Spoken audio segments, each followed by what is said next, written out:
Whether you're holding your newborn or you're still waiting to meet them, you're already thinking about how to show up for them, and that matters so much. So let's talk about what's actually happening in your baby's world. And I promise by the end of this, I want you to feel less like you need to do something and more like you can trust what you're already doing. So many new moms say, I just don't know if I'm doing this attachment thing right. Like, does my baby feel that from me? I don't know. And there's a lot of kind of insecurity and anxiety, I think, built into the word attachment, and it's become a very loaded word. I want to demystify that a little bit and talk about what it really means and kind of the nuts and bolts of how to build it with your baby. Every sound, every sensation, every touch, all completely new to a newborn.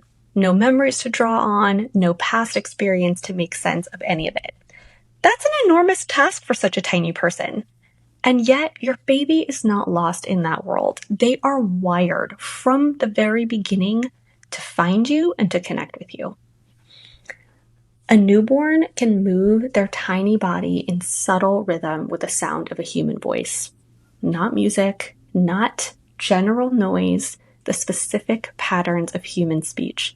Your baby is already, in those very first few days, tuning into the people around them. Connection isn't something your baby has to learn. It is built into them, and it is something that they arrive ready to feel and experience. When you hold them, when you rock them, when you talk to them, those are the things building attachment. That's what's enabling their brain to make sense of what is happening around them. Especially movement. This is something called the vestibular system. It's your baby's ability to know where they are in space and experience the difference between a jolt or being still. When you rock them, when you bounce them gently or hold them against your chest, they often settle. I love this word. Babies settle. And yes, they settle. But what's actually going on is so much more profound than that. Your newborn has a nervous system, brand new, very raw, still finding its feet. When you provide that rhythmic movement, that gentle, steady rocking, you're acting as an anchor for a system that doesn't know how to anchor itself yet. You're not just soothing your baby in that moment. You're not just helping them settle. You're enabling their nervous system to learn how to regulate, to move from overwhelmed to okay or safe or calm. Touch works the same way. When you stroke your baby's head or hold their tiny body against yours, they don't experience that the way you and I might expect. A newborn doesn't yet have a clear internal map of their own body. They can't pinpoint where they're being touched. What they do feel is the emotional quality of the contact.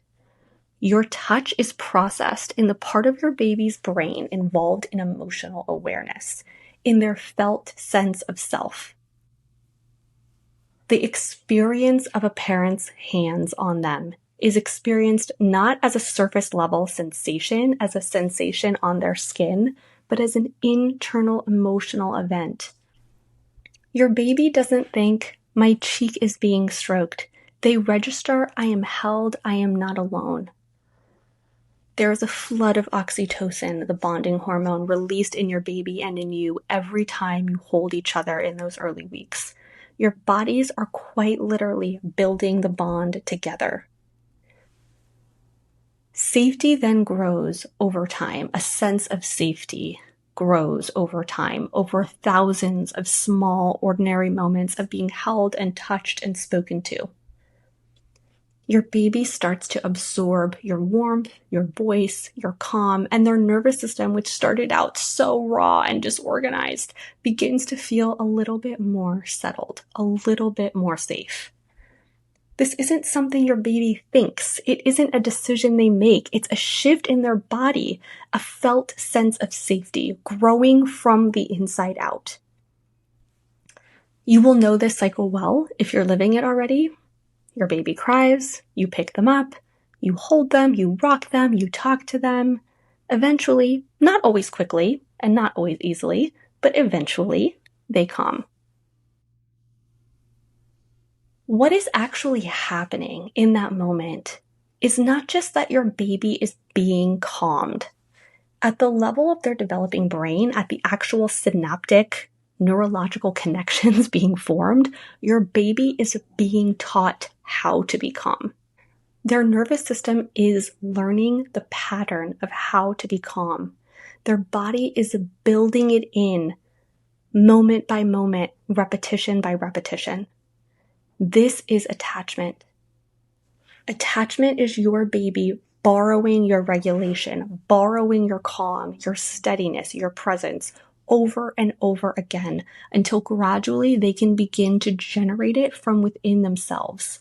It is not an abstract concept. It is not just emotional warmth, although it is that too, but it is the literal biological construction of your baby's ability to feel safe in their own body.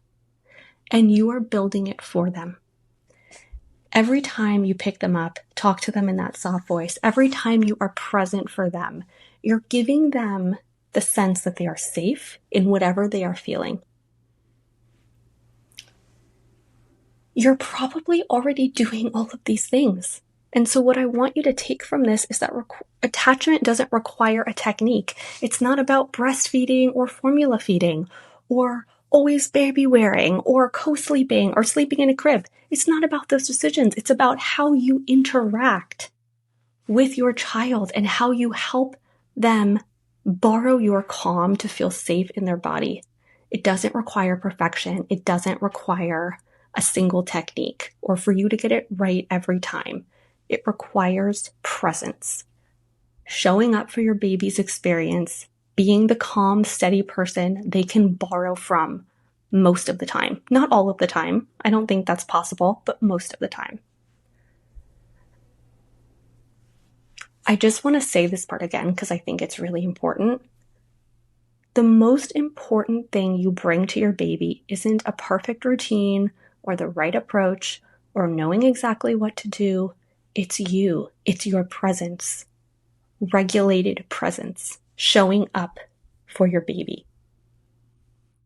So the question I want you to sit with, not as pressure, but as an act of care for yourself and your baby, is how do I look after myself so I can be present for my baby? That might mean asking for help, resting when you can, letting the non-essential things go, letting people in, and we're going to talk a lot more about that. But when you're regulated, when you are basically okay, your baby knows that and borrows that. And every time they borrow it, they're building something inside themselves that will stay with them for the rest of their life. You're not just getting through the newborn stage. You are building the foundation of who your child will become and how their nervous system feels inside of them. You're doing it right now every time you show up. This does not mean this process is easy. It is not. No one is feeling, in my experience, no one is feeling like they have this down, they have perfected the newborn era. It is exhausting. It is depleting. It is constant. Calming a crying, upset, chaotic newborn is not an easy task. So none of this is to say this should come easily to you. Not what I mean. But that's where this question becomes even more important. How do you take care of yourself so that most of the time you can show up and be fairly regulated for your baby? Also, I want to touch on something that I get asked a lot, which is, what happens when I do lose it for a minute? What happens when I just can't anymore and I feel myself getting angry or rageful, or that feeling, when your baby is crying, it actually hurts and you just can't take the hurt anymore? There's a biological reason for that. It is totally normal. It is also painful. It is okay to put your baby down for a few minutes, put them in a safe place, put them in their crib, and step out of the room. It is not helpful for you to be feeling so upset, dysregulated, angry, rageful, while also trying to co-regulate your baby. It's just not possible. Take care of yourself first. Do what you need to do to feel like you can take a beat, calm down a little bit, and then return back to your baby. That is the best thing you can do for them, and that is okay. Babies will learn that it is okay that mommy sometimes leaves the room and comes back. This is part of healthy attachment. This is part of rupture and repair and the reassurance that your baby knows you're always going to come back. That's part of building healthy attachment too. It's not perfection. It's about continuing to come back and show up as best you can.